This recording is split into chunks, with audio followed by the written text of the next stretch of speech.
Oh, hi everyone. I'm Abby and welcome back to Dream Daddy. Now, it's been a while since I played this, so yeah, but I decided to complete all the endings, make sure I date all the dads, not just Craig, so that's why I'm coming back to it this month. It won't be a long let's play though. Yeah. I'm gonna do a dad video now, and since I've already dated Craig, I'll be doing 6 more videos then. So yeah. Just to let you know, and I'll be skipping over anything that I've already done or we've already seen, so yeah. Videos will be heavily edited, so yeah. Let's get going now.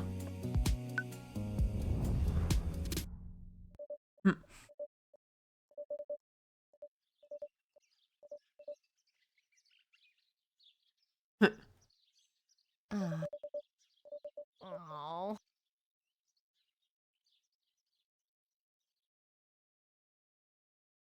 Build that dad. Yeah, I'll be making a different dad too, yeah.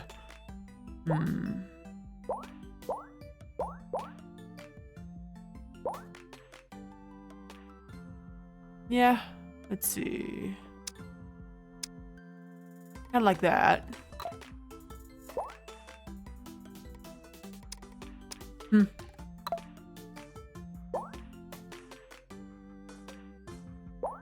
I like that. I wonder what kind of hair I should give him. I had that last time. Kind of like that, actually. Let's see. What color should it be? Like that.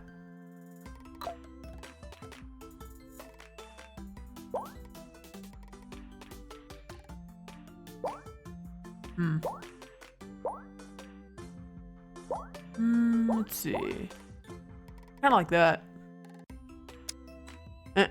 Cute.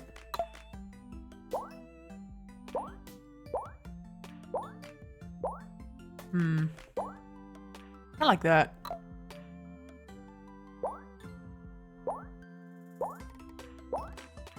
It's cute. I like that one. And let's see.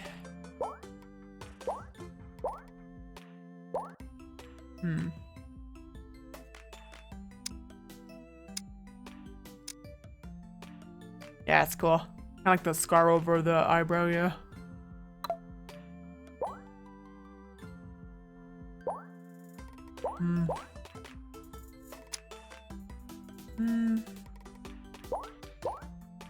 Yeah, I like that. Let's not give him any glasses this time.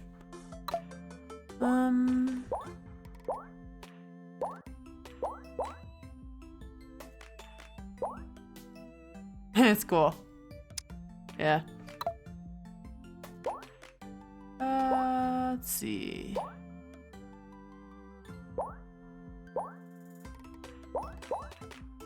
Kind of like that. Let's see. Yeah, I like that. Name that dad.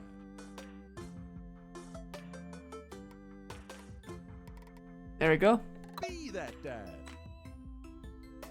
Okay. Lou Zimmer is gonna be his name, yeah.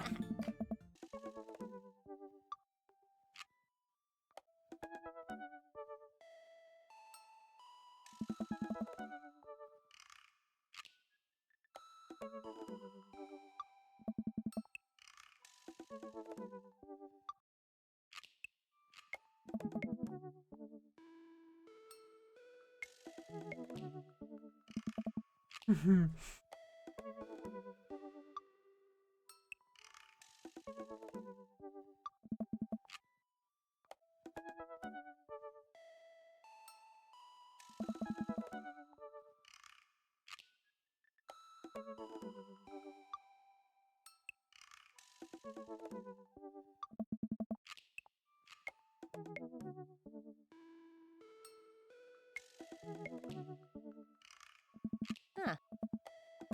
Hey! Huh. Welcome. You've got dads.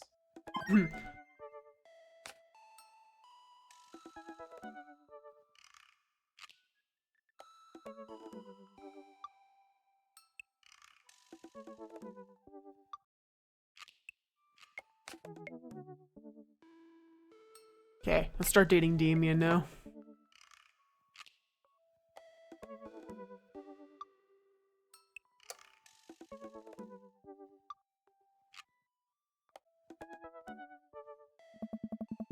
Damien seemed really interesting. A little odd, but interesting. I think I should hang out with him to get to know him a little better. Okay. I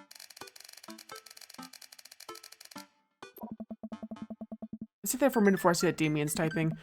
Then he keeps typing. And typing. Man, is this guy writing a novel? I leave the computer to make him some coffee. And he's still typing. I sit my computer in the computer I sip my coffee and the computer finally dings. Lewis. Must confess yours. Oh, whoa, there's more. Must confess my excitement to be receiving your kind letter, for as you see, I do find myself available to enjoy your company. Must ask for your forgiveness, however, as I believe our first meeting did not paint me in a very gently manly manner as I would have liked. I would be highly flattered to enjoy your companionship in my residence for an afternoon tea and a stroll around my garden, should it please you. Till then, adieu. I stare at the screen and read the letter several more times. Hey, Amanda. Hey, are you alright? Oh, I'm fine. yeah, totally, I'm cool. It's fine that the succulent I've been watering and seeing to for the last 3 months was actually made out of plastic. Even the dirt was fake. Oh, honey. If there's, anything going on, I just want you to know that I'm here for you, and I'll always be here for you. Whether you need a shoulder, crown, or a strong dad to go kick someone's butt, I'm only a phone call away. Thanks, Dad. I appreciate that. But I'm fine, really. I'm unconvinced I'll stop badgering her about it. I'm sure she'll tell me when she's ready. Can you help me with something? Oh. Dad, for the last time, I'm not popping your back pimples. No. Can you interpret this for me? From the computer to Amanda, she squints at Damien's message. I just don't understand NetSpeak. Like, is this how you kids communicate with each other now? Oh, totally. This is the hot new thing. See, Dad kids got over saying lol and lamau or whatever, and so they need to do is go back to the 1800s. So what do I do? Where's your pen and quill? What? Yeah. Did you forget to unpack the pen and quill? Dad, how about we address the nobleman in regards to your coming debut ball? Okay, now I know you're messing with me. Father, without a proper chaperone, you'll never end up with a suitor worthy of our land. Or our dowry. Or... So you'll be Pride and Prejudice for school one time and now you're reciting things you know about it back to me, aren't you? Like the first 5 pages in a better review of the movie. Still gotta be, though. Great. What do I say to Damien? I got this. Amanda reaches over me and types on the keyboard.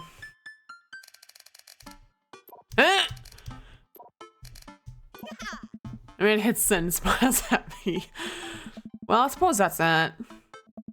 Make the stroll back over to Damien's house. Well, I guess you can't really call it a house. It's more of a manor, estate. Gothic architecture looms over above the other homes in the cul-de-sac. I walk past a couple of gargoyles guarding the front door. I look around for a doorbell. Doesn't seem to be one. The large ornately carved bat's head door knocker back and a hollow sound echoes throughout the house as I strike it against the door. Wait several moments, the door slowly creaks open. It's a little creepy, but I enter the home and take a few steps in the foyer. Noting the oil portraits of who I assume are dead relatives hanging on the wall. As I'm admiring them, the front door slams shut behind me. Hello? Silence. An oil lamp in the corner flickers dimly, casting ominous shadows against the wall. I don't feel all the people in these paintings just staring straight at me. Why is it so cold in here? Where's Damien? Lewis, pleasure to have you in my home. Look up and see Damien standing on top of the majestic staircase, the walking candle holder. What's with the door slamming shut? Oh, sorry. There was a draft. The door creaking open when I knocked. I accidentally left the door unlocked. The creepy oil paintings? I like oil paintings. Right. Right. Please, let me show you around. Okay. Damien leads me around his house, showcasing his parlor, sitting room, auxiliary sitting room, and the parlor again for some reason. It's one of the older homes on the block, yes, but nowhere near as old as the architecture might suggest. Though through extensive renovations, I've been able to craft a residence that is both historically accurate to the Victorian period to the amenities of a modern dwelling. Walk past a door covered in bumper stickers, caution tape, and a black parade poster. Did they listen to My Chemical Romance in the Victorian era? That's my son's room. You know how the rebellious teenage years are. Onward, there's more to see. Each door at the end of the hall, the Damien opens with a flourish. And this is the library. Celestration from flooring to ceiling arched windows. The walls are painted lined with packed bookshelves, and even more books are scattered over the period appropriate furniture. Jimmy's clearly really proud of this room. You know, Lewis, in the Victorian era, there was some controversy surrounding reading. Even people thought that more tawdry novels would encourage you into a life of crime would cause too much of a distraction from work and school. I pulled a book at random and examined the warrant cover. Opening it, I turned to a random page to read aloud. Naruto struggled against the chains that Sasuke had bound him with. Shirtless and breath and looked up at Sasuke. Sasuke's markup. Oh my goodness. Okay, I think that's enough. Wow, Naruto yaoi fanfiction? Really? I'm not judging. I'm just saying. I just think that's kind of funny to put it in a game. Yeah. Damien snaps the bookshelf and puts it back onto the shelf. That's a rare book for my private collection. Walks in window greeted by a beautiful view of Damien's backyard. Showcases a beautiful view of the rest of the cul-de-sac. Hey, see, credit card is on. He's doing push-ups with his daughter's on his back. Wow. Sees me and waves happily, doing push-ups with one hand now. Did you know that Victorians spend at least 20 hours a week gazing longingly at full-length windows? Wait, really? No, Victorians didn't appreciate telling a good joke. Walk up to the glass display of pinned bugs on the wall. It's pretty impressive. Nice bugs. Pin them on myself. Maybe I can show you how sometime. I'm concerned I would stick the pin right through my finger. Ah, pinner's gabbit. Is that a thing? No. Please, will you join me for tea? Follow Damien to his sitting room, where finger foods have already been set out upon a beautiful tiered silver tray. Take a seat at one of the high back chairs as Damien pours and serves me some tea. I can't believe we're having a high tea. Never thought I'd get to do this. Damien smiles to himself. What? It's a common misconception that high tea refers to the wealth and class of people, or class of the people that are enjoying it. But in fact, the high refers to both the lighter time of the day that the working class had to enjoy tea and the height of the tables on which they're served. Oh. My dear friend, we're currently enjoying afternoon tea. That's informative. Damien takes a seat next to me and serves me a tiny sandwich. Seems like you really put a lot of work into this place. Thank you. Was there a compliment to my home before? I could barely get matching salt and pepper shakers in my place, and look what you've done. I'm kind of jealous. That's very generous of you to say. You're actually so interested in Goth stuff. How delightful. Well, when I was a young boy, my father... Did he take you into the city? Sorry? Did you guys see a marching band? I'm afraid I don't understand. You're serious? Of course. But it's... You know, the song. Amanda made me listen to it. Seriously? I'll have to see a marching band. Nevertheless, I've always had a love for art, history, and fashion. I started off with a small hobby collecting taxidermy animals, so grew into a sort of an obsession. It's a privilege to be able to appreciate the lives and culture of those came before us, I think. And I go all the way. I like not dying when catching a cold. Takes a sip of tea. I can acknowledge there were many very terrible things about the Victorian era, and to try to live a life that strictly aligns with those ideas will be admittedly horrid. But I think it takes a critical mind to truly appreciate something to the fullest, to become conscious of its flaws and love it all the same. Tell me, Lewis, do you have any hobbies? Oh man, I do. I don't care, but I don't know if I care about anything the way you care about this stuff. Well, I love to hear about your interests. You know, someone talk about the things they're passionate about is intriguing, and quite honestly, rather attractive. Please do tell me about your hobbies. Quick, sound sophisticated. The written word fascinates me. We spend so much time using words, you know, and I think people would appreciate them more if they had to unjumble them. It's poetic, really. Oh, so you're a writer? In a sense. Finish our tea and finger sandwiches. Come, I have one more thing to show you. Damien takes me around the back of his home where a variety of flowers flourish and beautifully landscaped rows. Small stone pathways weaves through it and butterflies flit lazily through the air. A garden. It's beautiful. Thank you. Victorians took flowers and floral arrangements very seriously. See, it was considered uncouth to discuss personal and romantic relationships in public. Lovers and friends alike would use bouquets to send secret messages to each other. Each flower and plant is symbolic of different feelings. Even more interesting is that one flower can mean different things depending on the other plants it was paired with. One had to be extremely careful, as even the style in which the ribbon was tied around the bouquet affected the message.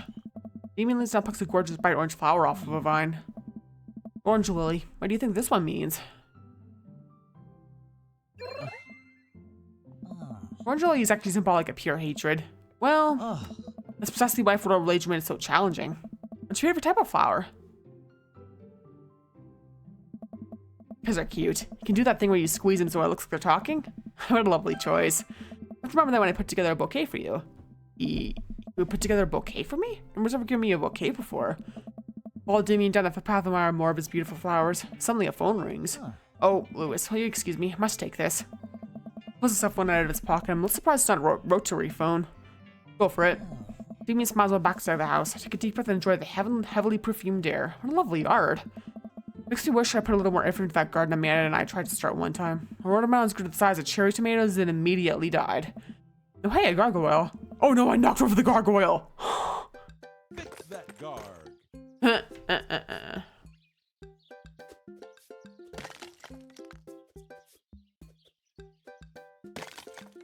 dear.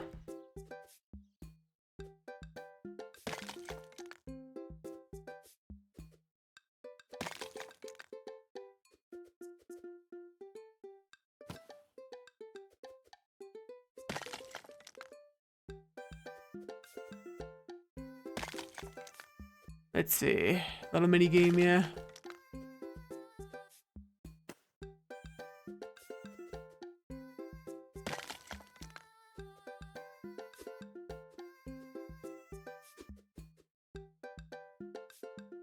Goal.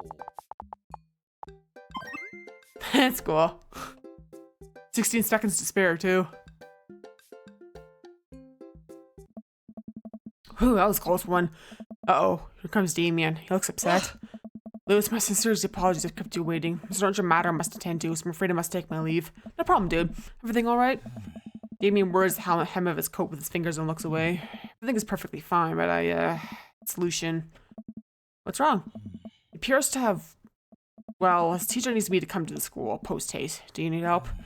Oh no, you don't have to. Let me come with you. Us dads gotta stick together. You're right. This is one of Lucian's more elaborate stunts. Probably greatly treasure having another pair by my side. Let's go. Damien and I walked into the school, immediately greeted by an anxious-looking Hugo. Hey, Damien. You're in here in record time. Oh, no. What a miss for the world, dear friend. Wow, whatever it is, it doesn't seem like this Hugo and Damien's first time to my kids are in trouble rodeo. What's it this time? This Damien. You have to see it to believe. Damien and I fall into step behind Hugo, leads us through the busy corridors of the school. We pass by several classes in session. I vaguely wonder if Amanda's around. Hugo eventually ushers us into a small boiler room with a flight of rickety stairs leading down into the darkness. Watch your step. You hear faint voices drifting up from the basement. They don't sound happy. As I'm led into the depths of the school, I recall the antics got into it as an angsty middle schooler. At least I had enough sense to stay out of creepy basements. Find another teacher in a boiler room tucked away in the back of the basement. With him are Lucian and Ernest, Hugo's son. Lucian has a bloody nose. Thanks for coming. I can't make heads or tails of this. Look around the scene of the crime, see a bunch of bricks and some masonry tools scattered around. What happened here? Ernest punched me. Lucian tried to kill me. What? Room falls silent. I was not trying to kill you. I was just trying to build a brick wall around you and see what would happen. You promised me there was wine down here. You tricked me. Whoa, whoa, whoa. Wait a second, Lucian. You tried to cask aliment little Ernest? I'm neither confirming nor denying that. Turn to Damien and whisper to him. What's cask of Amontillado? It's classic Edgar Allan Poe short story where a man gets his enemy drunk, lures him down to sell this promise of wine of a fine vintage, then buries him alive behind a brick wall. Lovely story. So wait, Lucian, you tried to do that to him? I was curious to see how it would turn out. Wasn't actually going to leave him there. What was the thought process here? Ernest was just going to slowly build a tomb around him? Well, I worked for like 20 minutes because he's an idiot, but then he realized I had lied about the wine. And you were cackling maniacally. That sort of tipped me off. Ernest, 20 minutes? Dad. Huh? It took you 20 minutes. So we just did an entire 2-week unit on the cask of Amontillado, and it took you 20 minutes to realize Lucian was leading you to an elaborate ruse. Did you even read the story? I read the first 5 pages and read a review of the movie. Whoa. It's only 5 pages long, and there is no movie. Yeah, you're right. I paid Lucian to read it for me. Actually, he didn't even pay me. So when you think about it, this was me teaching him a lesson. Damien and Hugo both have their heads in their hands. You guys are always telling me to engage in literature, and I did. I don't see a problem here. Alright, I'm following this under what the heck. Don't do whatever that was again. You two are both suspended for a week. Ernest and Lucian high five. Teacher starts to stomp up the stairs. Hugo, I'll cover your class. Take your son home. Mr. Bloodmarch, you two. Think of your meditation. You all head up the stairs and out of the school in tense silence. Lucian, Damien, and I all pile into my car and begin the drive home. Lucian immediately puts his head up and stares at the window angrily. I'm not going to therapy again. I know, son. It's totally up to you whether or not you want it to go. But I care about you. I can see that you're struggling. See, if you decide to like to speak to a professional about your feelings, we can do that too. Maybe we can spend this next week looking for summer job. I know what you want. Want your own car? I can't believe Demon's keeping its cool. I'm impressed. Fine. Thanks for not freaking out too hard. Love you, son. We should continue staring out of the window. Love you too. We spend the rest of the drive in relative silence. When we pull into the driveway, Lucian hops out of the car, slams the door, and runs inside. I expect to have the conversation in front of you. You and I have a lot we need to work out. That's alright. And all things considered, Lucian's bricklaying was pretty good. So there's your silver lying. There is that, yes. You were a lot more diplomatic with him than I would have been. Well, I just want what's best for him. I don't think yelling at him would do either of us any favors. It really does. You're a good dad. See you around, Sim? It'll be my honor and my pleasure. Give me a bow to the flourish. Classy.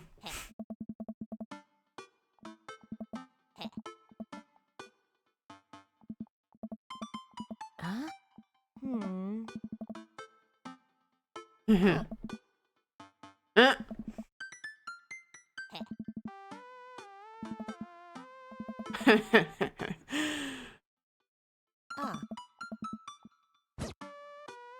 That's cute. Yeah.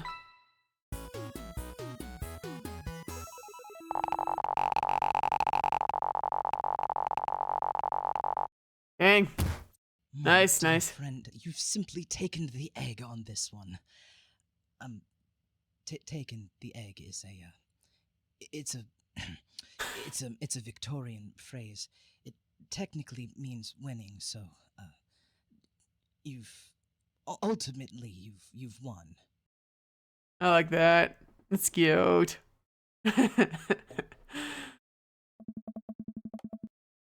Welcome. You've got dads. I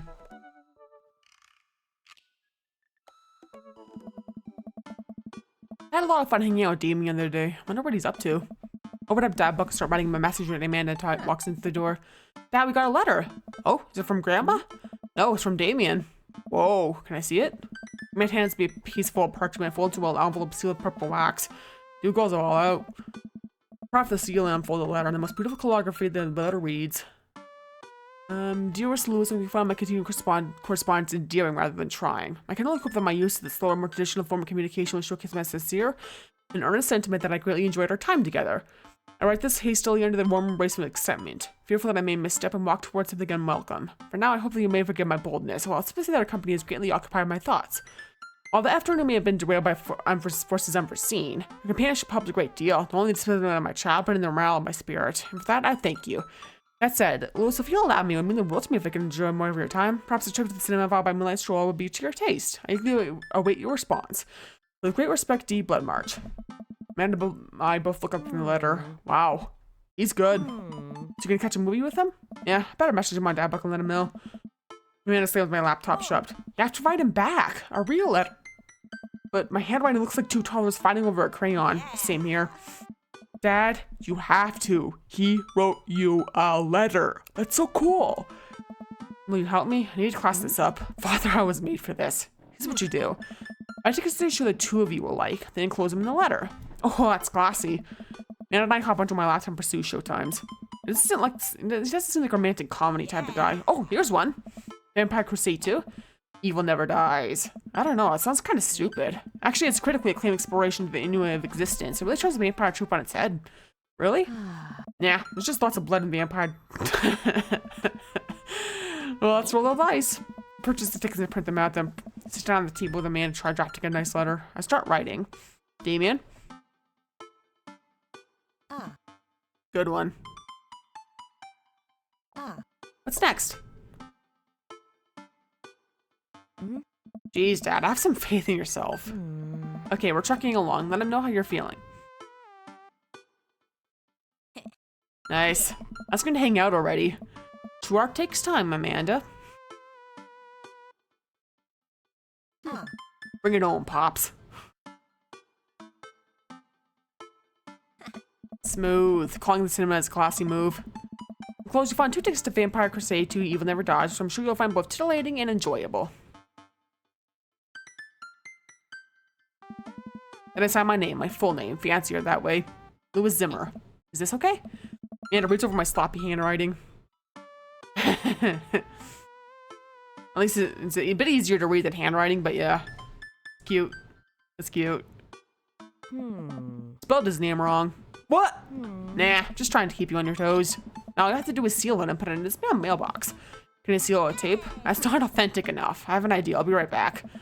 Amanda leaves the room and returns with a candle, a lighter, and a small piece of wood. Gotta have a wax seal. So lights the candle, which starts to burn down from a peel and melts in wax. That's another thing. Anna pours some of the wax into the folded letter and expertly presses a small piece of wood into it. Let's dry for a second and pulls the wood away, revealing, here it is, your sigil. A little kit with a bow on its head. Awesome. Scrapping stuff always comes in clutch. Well, I guess all there is to do is deliver to his doorstep now, huh? Oh, I thought we were getting a carrier pigeon to do it. I already called my guy. I have a pigeon guy. Marcus says the good pigeons. Don't get your pigeons from Anthony. They're no good. I don't want to know if any of this is true. I decided I'm walking over to Damien's house, slip the letter into the slot in his drawer and go back home. Mission accomplished? I'll play the waiting game. Night finally rolls around and I'm supposed to meet with Damien. Next day, he had left another beautifully crafted letter thanking me for mine and agreeing to the evening. I made a house pick out a nice outfit and show up to the theater a little bit early. It's a chilly night, but the theater is kind of crowded. That's still nice. How do you do? I took up the sound of his voice and turned around to see the room right behind me. You almost gave me a heart attack. How long were you there for? I don't know. I just walked up. My apologies for frightening you. Is that thunder? Is it gonna rain soon? I didn't hear anything. What? Oh my. What? Regardless, the hour grows close. Should we take our seats to the cinema? Must thank you again for purchasing our tickets. Please allow me to repay the D and Sour Patch Kids or perhaps Milk Duds. Let's do it. Get in line to buy snacks. As we're waiting, hear a familiar voice behind us. Ugh, my dad's here. Turn around to find Lucian standing a few feet behind us with a gaggle of other Goth kids. Lucian, how nice to see you. Didn't know you were coming to the theater. Glad to see you spending some quality time with your friends. Whatever, Dad. And what movie we'll be attending tonight? My friends are making me seem like a kids movie with talking animals. I don't really care about it. Well, I hope you enjoy your evening. We'll be watching Vampire Crusade 2 Evil Never Dies. You? Watching that? Yeah, I thought Damien would enjoy it. Good luck with that, Dad. Lucian joins his friends and I look over to Damien. Good luck with what? It's nothing. My son loves to tease. We land for a little longer and Damien buys some snacks. He seems a little nervous. I wonder what's wrong. Damien and I take your seats and settle in for previews. That's good. I can see that he's sitting profusely and gripping his armrest. Everything's perfectly fine. I'm so excited for this film. Devoted patron of the arts, especially the scary arts. The scarier the art, the better. Do you have a favorite horror movie? Yeah, of course I have a favorite horror movie. Mine is Halloween Town. Terrifying. Oh, interesting. That's odd. I don't seem to remember Halloween Town being that scary. I was expecting to be some sort of strange foreign horror film that I'd never heard of. Damien's knuckles are turning white. I expect to rip the armrest off. Wait a second.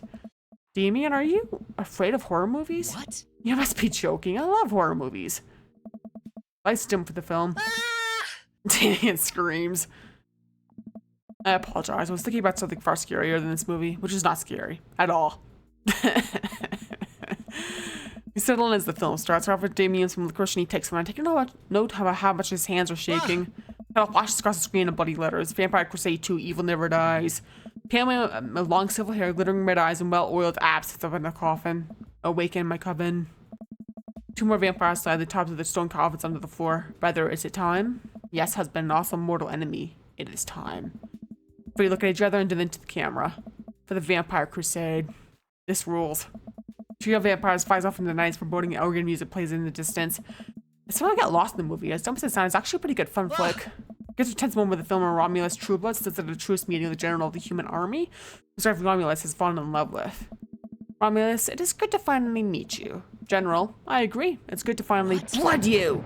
Romulus lifts up and splashes General's float. Blood splatters over everything, including the camera. Damien screams again, reflexively grasping my hand. Immediately a blush, forgetting about any vampires or blood or vampiric blood. What? Oh, I'm terribly sorry. Damien tracks his hand, places it back in his lap. I was writing a novel in my head about blood magic, and I got to an extremely scary section. Damien was back to quietly stressing out over the movie. It's kind of cute that he won't admit that he's afraid of it. I wish he could hold my hand again. Maybe I would do something to try and make him feel more comfortable. I've got it. I'll do what all dads do best. Talk during the movie. Where does the dad go when it loses his dog go when it loses his tail? Where? To the retail store. I allowed the last bit a little too loud for a crowded movie theater. I can see ya. Smile form on Damien's face. Good one, Lewis. Most of the movie goes by relatively smoothly, with only a few whimpers from Damien. Maybe you would have liked the romantic comedy better. You get to the final scene of the movie, where Romulus, Bad-Blooded, and the General's wife embrace each other in his crypt. It appears that the true vampire crusade, as the vampire crusade in our hearts, our cold, unbeating hearts. Romulus and the General's wife begin making out. Hard. Film fades to black and at the end appears on the screen. Then a hard cuts to Demetrius' rival lover Camilla, who watched the two from afar. Oh no, twist ending. Our bloodline has been pure for thousands of years. Romulus betrayed us by loving a human woman. It would only be a short time before the next Vampire Crusade 3 evil must die again. More thunder, more ominous organs, moving fluids out again, and a bloody question mark now accompanies the end. Damien walked out of the movie theater amongst crowds of chattering moviegoers. He's a little more pale than I remember, otherwise he survived the encounter. He seems kind of interrogated. What an interesting film. The premise immediately struck me as pedestrian. I was intrigued by its harrowing love story and great attention to detail in regards to vampiric lore. Yeah, it's pretty good. A lot more vampire than I thought there would be. Come, night is on. Let's take a stroll. Damien's making a point not telling me where he's taking me. Still enjoying the walk in the cool night air. Being alone here with Damien's a lot better than being in a crowded theater. Lovely night, isn't it? As lovely as that company, yes. He thinks I'm lovely. Okay, here comes the smooth response. No problem. Crushed it. Both standing there feeling a little awkward. I sure am one smooth operator. You getting a little hungry? Can maybe stop off and grab something to eat? Worry not, friend. I have a plan. Turn the corner, greeted by the gates of a cemetery? What? Are we going in there? A little bit of Victorian flavor, Lewis. Trust me. I'm a bit nervous, but Damien hasn't led me wrong yet. Falls leaves as we walk into the cemetery. Statues of angels stare down at us as we follow a path through the faded tombstones. As we crest a small hill, we get a beautiful view of the city. Night lights to walk along remind us that God handed from being in the cemetery. This is strangely romantic. Picnicking in graveyards is not Victorian tradition, and appropriately finished doing anything but a vampire movie, wouldn't you say? With a flourish, Damien produces a blanket and picnic basket. Wait, where were you hiding that? Under my cloak? Oh, right. Damien and Souls Blake both sit down, gazing out at the city lights. Produces a bottle of red wine and a fine selection of cheeses. In the Victorian era, there are no public art galleries, parks, or botanical gardens to speak of. Once rural graveyards become more popular alternative church burials, they became the only place that people can see beautiful plant life and sculptures. That makes sense. This is pretty nice. I have a question though. How are you so okay with being in a graveyard, but you're trouble handling a scary movie? I wasn't. He sighs deeply. Okay, so I was extremely scared by that movie. I was not writing a book about bad magic in my head. I've never been good at those. I just realized it was how I look and act. People expect me to love horror movies, I must play the part. Truth be told, I don't know if I have the constitution for them at times. Damien, I'm so sorry. If I had known, I would have just in another movie. It's quite alright. I actually did find myself enjoying this one, thanks to your help. Graveyards, however, I think there's something rather beautiful about death. Cemeteries are traditionally built away from cities, away from the realm of the living, and it keeps us rather separated from it. We acknowledge death and become comfortable with it, I think, gives me a certain intimate knowledge of ourselves. Sitting amongst generations of those who come before us, we truly have in the midst of so much death brings me great comfort. Death helps me appreciate life, savor every second. We sit and enjoy our food and wine. I don't feel scared anymore. I'd rather be comfortable sitting alone in a graveyard at night, but I actually feel very peaceful. That's cute. Suddenly, it doesn't seem like we're alone. Off in the distance, see a shadowy figure in the trees. What is that? I'm not sure. You notice us. I'm paralyzed with fear because lumbering slowly towards us, she taking a more animal form, more feral. I look to Damien for help, but she's afraid I'm transfixed as I am. I want to scream, but it's stuck in my throat. The creature is getting closer, moving faster. Woof! Oh. It's a dog. As it finally comes into the light, the friendliest, dumbest little Boston Terrier I've ever seen pulls its owner towards us. Dog turns over to Damien and sits out his hands. Damien looks ecstatic. He ruffles the dog's fur happily. What a beautiful dog. Hey. Wolf look up, not expecting to see. Thanks. Robert, what are you doing out here on this lovely evening? Hunting cryptids. What? What? Didn't know you had a dog? This isn't my dog. I found her wandering in the street. Put a leash on her, and now we're walking around this graveyard together. Hunting cryptids. Damien and I share a look. May I give her a treat? Sure, wouldn't give her cheese, though. Not to worry. He moves to the depths of his cloak and produces a small dog treat. What else is he keeping in there? Dog grasps the treat and crunches away, telling him furiously. Damien continues to move down her fur. Thanks. Absolute pleasure. Damien shakes a dog's paw. Lovely to meet you, my friend. May your paths cross again. Robert and his dog disappear into the darkness again. Damien stares after them. I didn't know you liked dogs. Oh. Victorians love dogs, actually. Most Victorian women of high fashion will always be accompanied by a small dog, such as a terrier or a Maltese. I think big dogs are nice, too. Yeah, man, dogs are cool. Oh. Until you have an excitement for one night. Let's say we make our way home.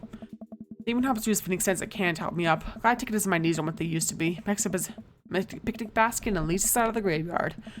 As we begin the walk home, I take a last look at the cemetery. It really is beautiful. Like a proper gentleman, Damien walks me to my doorstep. Thank you ever so kindly for your company tonight. Damien, it was my pleasure. Louis, if you allow me, I'll bring me away to offer you a token of my affection. Damien reaches his clothes and pulls out a folded monogrammed handkerchief. He presses it into my hand. Wow, thank you, Damien. I approve. Damien shuffles his feet. I just wanted to say that it's rare. Find someone like you, someone who's open to my eccentricities. It's nice to feel so accepted. Thank you. Damien gives my hand a quick squeeze. Damien blushes and hastily retracts his hand. I must take my leave. Good night. Before I could say anything else, he's gone. Huh. I lock the door and step inside. Like a whirlwind, Amanda runs from the window and plops down on the couch, trying to look nonchalant. Hey, Dad, what's up? Were you watching me from the window? No, I was just... Okay, yes. How's the movie? Goth vampire boobs. Told ya.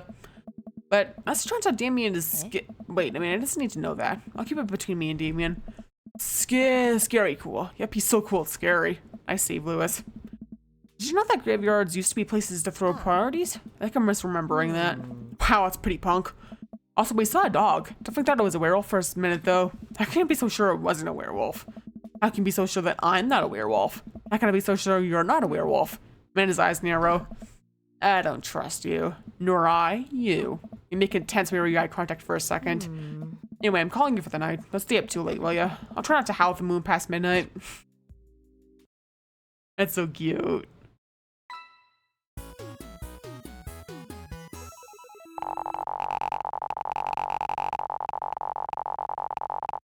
Nice. Are you familiar with the works of Corey Feldman? He simply slayed in The Lost Boys. That's funny. Okay, one more day, then the video will pretty much be over, yeah. Welcome. You've got dads.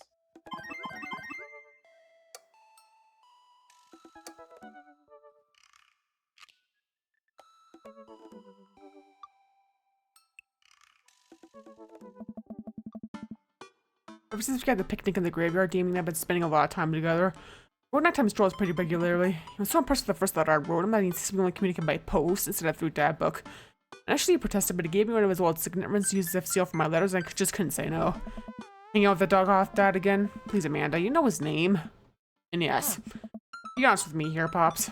Is he actually a vampire? Remember you inviting him into our household that one time and seen the Lost Boys, and honestly would have preferred him trying to see if he could have walked through the threshold of our home under his own power?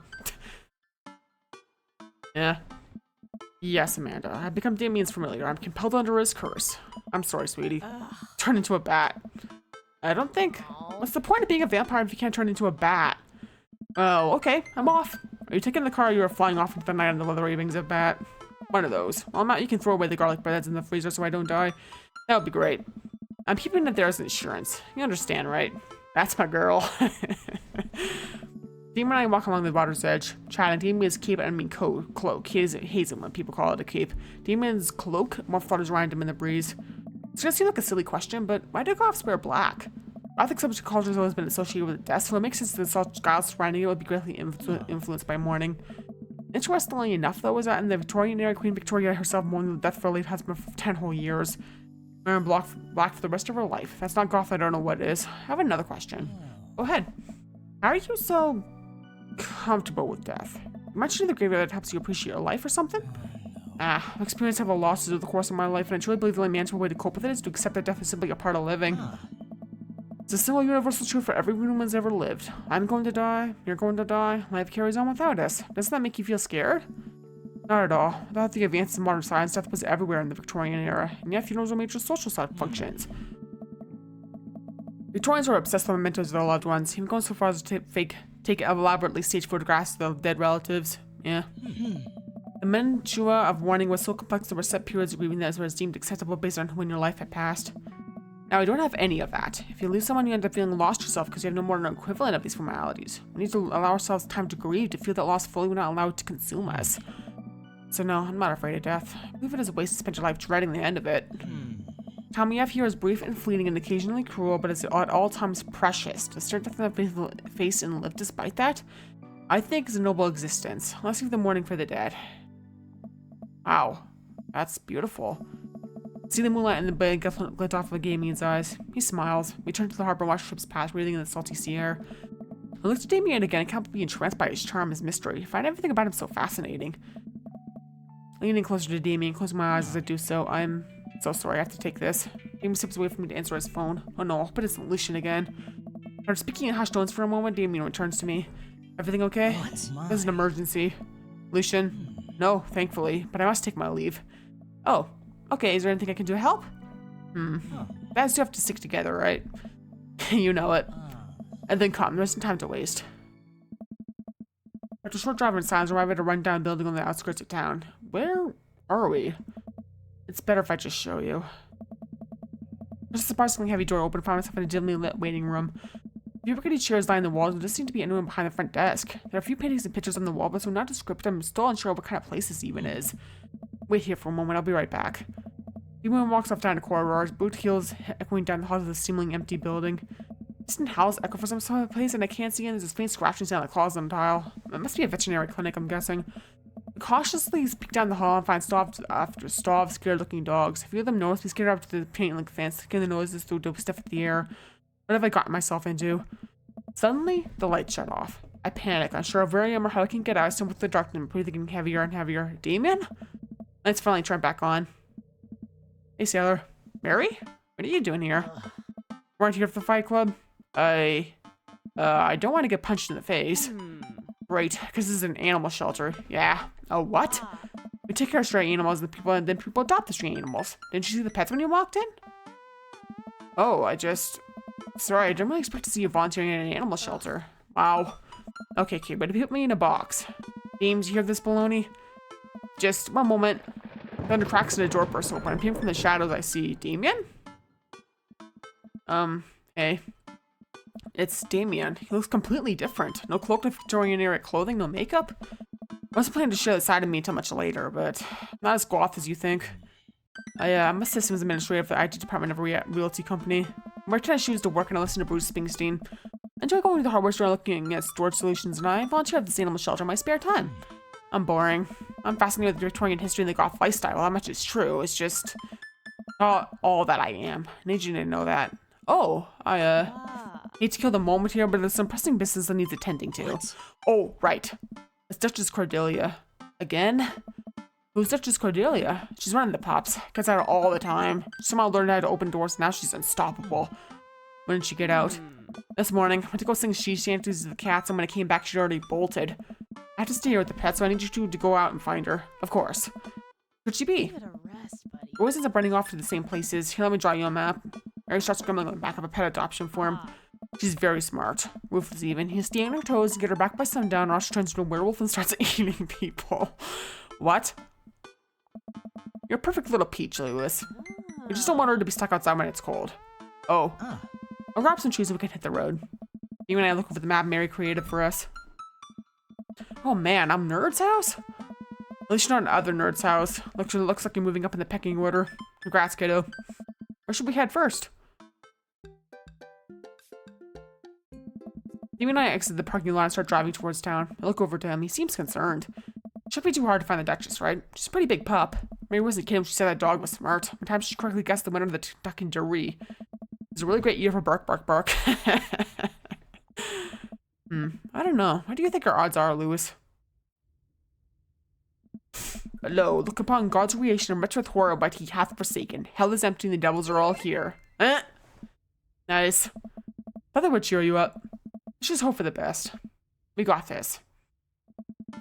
Drive for the cul-de-sac. Everything seems to be pretty normal. Looks like Brian's doing some yard work. Pull the Brian in his driveway and hop out. Hey, don't step on the grass and just mowed.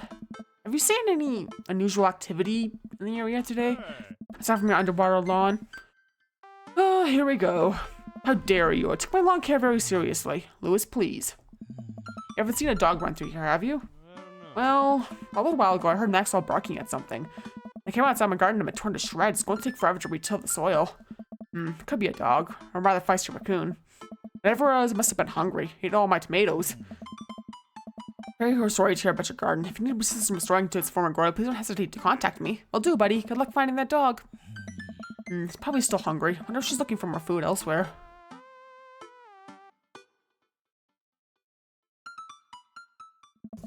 Park in front of Matt's coffee shop and walk inside. Looks like a slow day. Matt sits behind the counter reading a book. Hey, Matt. Didn't expect to see you two today. What's up? I've seen any stray dogs around. Actually, yeah, I caught one digging through the trash earlier. Randomly when I tried to get closer, though.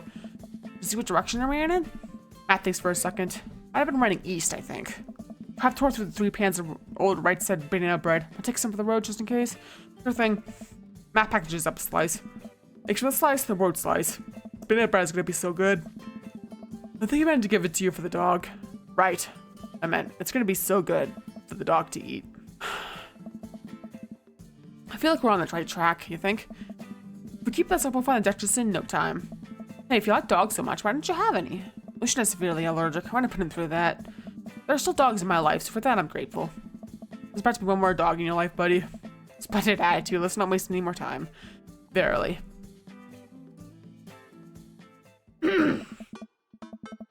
Drive to the softball field. It looks like Craig's team is practicing. I wonder if any of the kids saw something. Craig spots and jogs over, a softball bat slung over his shoulder. Hey bros, what's up? Craig, you wouldn't have happened to see a dog around here, have you? I escaped from the animal shelter and we're trying to locate her. I don't think so. Maybe one of the girls saw something. Girls! Hi, Amanda's dad. Hi, Lucian's dad. We have names. Girls, have you seen any dogs around? There's a big dog here earlier. She ran off a while ago, though. I don't think she had an owner, but I really wanted to play. I tried to play fetch with her, but she just took the softball and ran. I think she ate it, actually. It was a lot of dog. Here, take another softball. Might come in handy later. Many thanks, Reg.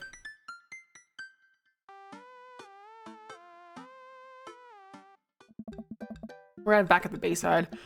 Just like old times, eh? I remember it as if it were yesterday. I mean, earlier today. So what do you think? Any side of the pooch? Not yet. Although who knows if she made it out to any of those ships. Duchess would do that. When I put it past her, know how to navigate a rough season without a compass. Very smart. Pops? You and I turned to see my daughter. Amanda, what are you doing here? Do you think I just stay inside all day bitching out on the couch and watching TV? Oh, sorry. What are you doing? I think I'm gonna go veg out on the couch and watch TV. Had to get a burrito first. Young miss, have you seen a dog around here? Oh, you bet. I saw a Pomeranian with a bow around its neck. I saw a big old Doberman named Henry. There's a stroller for Yorkies, a greyhound, a golden retriever. Did you see a mastiff anywhere? No dice. Definitely wouldn't remember that. Gotta run though. This riddle has been it's about 10 minutes before the cheese breaks down and the milk is structured with tortilla makes it all soggy. You understand? I do? Of course. I'm lovely eating Miss Zimmer. I'd say the Duchess went east from the coffee spoon, but there's no sign over here. Suppose we need to go. Not so east? I figured the hours are going short. Must make haste for her to find the Duchess by sundown. He was so much stressed out with a minute. I gotta think of something to lighten the mood.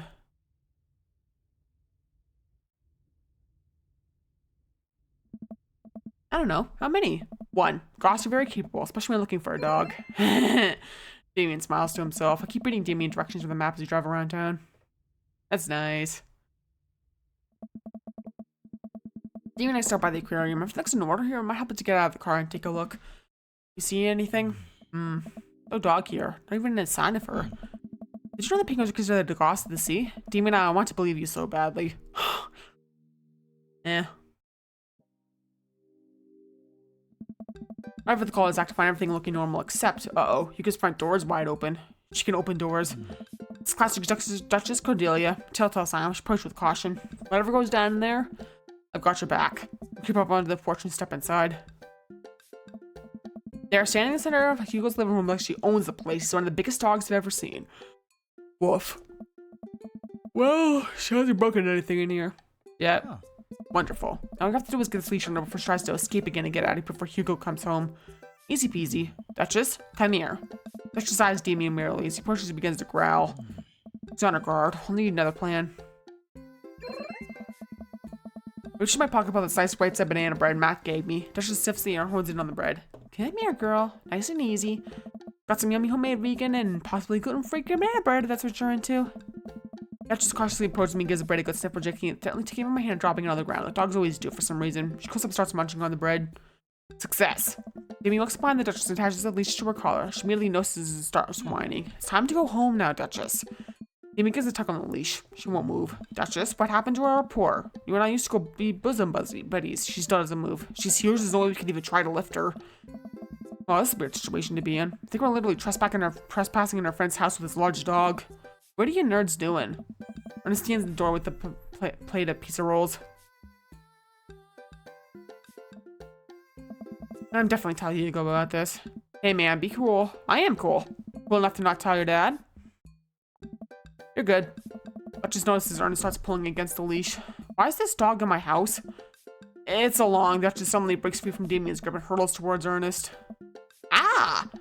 Ernest and Duchess fall to the ground. Pizza rolls fly everywhere. This is bad. Ernest, are you okay? Ernest feeds the Duchess a pizza roll. Hey, she likes pizza rolls. Ernest sits up and the dogs keep licking his face. Oh. Hey.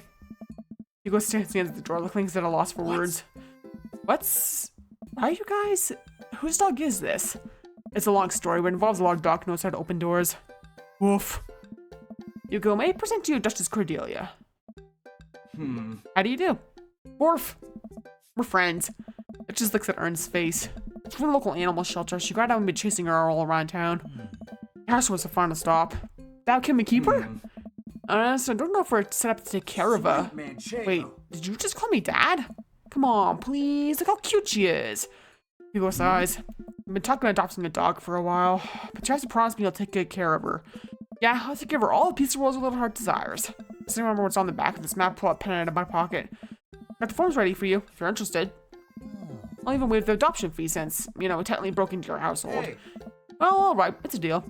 Hugo steps onto the porch with us and signs the form and Ernest plays with the Duchess outside. Sure seems to be happy with his new friend. Oh. I know, he called me Dad, can you believe it? Damien places a hand on Hugo's shoulder. I certainly can. I think this will be really good for Ernest. But should teach him some responsibility. Never go look into getting better locks on your doors, though. Duchess is a wily one, but do right by her, she'll love you too forever. Thank you. It's nice. And long story short, the Duchess now lives in a happy home and neither of us were charged for breaking and entering. So all in all, I think it was a fine day's work. Nice work, you two. It could be a valid boss to our team of volunteers, you know. You ever feel like petting some puppies? Hit me up. Mary, I always feel like petting puppies. Good to know. Well, I'll catch you fellas later. Mary starts to leave. And one last thing. Damien's been telling me about you. Got any friends about you around? Oh, yeah. Damien's my special boy. I love him. He go back and I got invested interest in his health, success, and well-being. Have you ever heard him? Mary? Fill me in the blanks. I gulp. Yes, ma'am. Mary leaves me alone with Damien. So, about the whole Goth thing. I completely understand if you aren't interested in me anymore. What? Am I missing something here? I'm not a cool Goth prince. I'm boring. I own 5 pairs of tennis shoes. I wear dumb glasses. Don't you care? I look so nervous. Damien, do you really think I only like you because of all the Goth stuff? That's all cool, but the best thing about you is how passionate you are about the things you love. History, art, Victorian fashion, dogs, storage solutions. It doesn't matter what it is. You care, and that's awesome. And also, the glasses are very cute. You don't think I'm boring at all? If you're boring, then I don't know what that makes me. I spend too much time online shopping for flashlights, get excited to mow my lawn on Saturdays, get cranky at commercials being too loud. I've even been thinking about making my own peanut butter. And maybe we can be boring together? It would never be boring if it was with you. Aww. Damien suddenly closes the gap between us and pulls me into a hug. He bears his face on my shoulder. His hair smells like lavender and rosemary. I was so scared he wouldn't like me. Quite the opposite. Damien pulls away for a second, looks me in the eyes. With the colored contacts, his eyes are so dark and soulful. Oh. May I kiss you? Barely. You may take your part on yourself, You know what? Just kiss me. He smiles slightly and leans to give me a gentle kiss. Damien pulls away his mean, intense look. Do you want to help me take care of the puppies? Yes! Damien and I were back at the cul-de-sac. Our fingers intertwined like a proper gentleman who walks me to my doorstep. This was lovely. Thank you for understanding. Thank you for everything. I'm very happy I can be myself around you. I'm glad, but I have one request. What's that? Can we keep sending each other letters? But of course. Damien kissed me one last time, turning around and heading home. That's nice. Man runs back to the couch from the window and tries to look as nonchalant as possible. Hello, father. I was sitting here on the couch this entire time. Hi, Amanda. So, are you guys, like, starting a vampire coven together? Oh, plot twist. Mothman. Damien's actually Mothman. I didn't see it coming either. Genius. Well, whatever's happening, I'm really glad you two are happy. You deserve it, Dad. Aw, shucks. Gonna head to bed. Catch you in the morning? Sure thing. I go away to my room and fall into my bed with my heart full. Excited for the days to come. That's nice.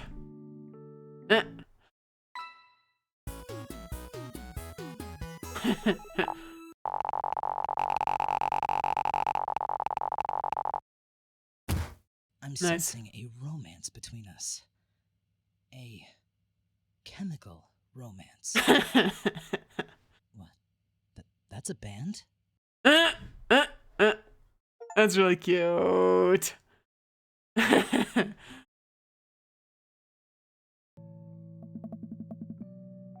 see next to Damien as the last guest make the way out of the party. Did you know the Victorian era they call bitches seedy boys? What? Really? I'm kidding, Lewis. But what if? Good to see you in your civvies again. Thank you. I had a revelation the other day, Lewis. I think it was largely due to your continuing influence upon me. It was a version of myself that might have been embarrassed to show me my true form, my information technology form. What you said about me, about how my passion was what you truly admire, that emboldened me to feel like myself regardless if I choose to dress in an act. Instead of separate entities, there are simply different facets of myself, a three-dimensional human being with his own thoughts, wants, and needs. I love dressing the way that I do, but feeling constricted by what I thought was my own personal brand made me lose sight of what I did this in the first place, to make myself happy. Makes my hand on Damien as I feel a light squeeze. Looking at my I'm greeted by Damien's warm smile. I'm more comfortable with who I am, rather than dwelling on what it could be to other people. I can't stop smiling, I'm so proud of him. Damien, I'm so happy you realized you can be a dog-loving goth. Me too, Lewis. Me too. I must have edged closer and closer to Damien. Go to brush a lock of hair out of his way and I'm shocked at how soft it is. How is your hair so soft? Dog shampoo. I keep running my hands through his hair as he leans closer to me. Kissing out on the side of my face, he strokes my cheek with his thumb. You know, public displays of affection were considered scandalous in the Victorian era. Damien pulls in for a kiss, but I think I can make an exception for you. That's nice.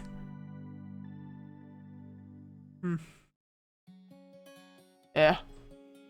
Nice. Okay, yeah. Yeah, that was the Damien ending, yeah. Quite cute. Also a Naruto Yaoi fan. And Lucian's kind of interesting too, but we're a bit interesting, yeah.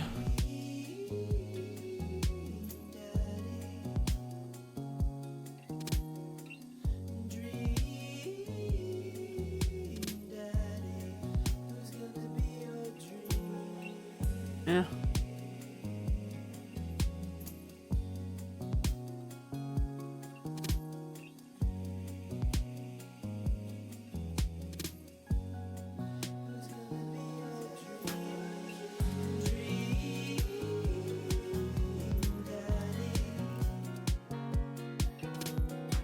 The song's simple but lovely, isn't it?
Yeah.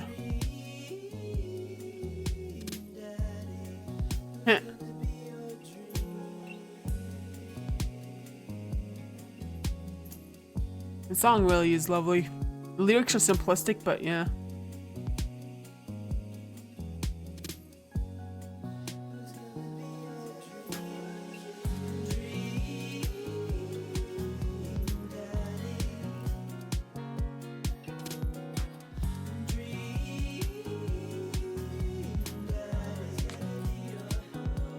It's lovely looking. I like that, actually.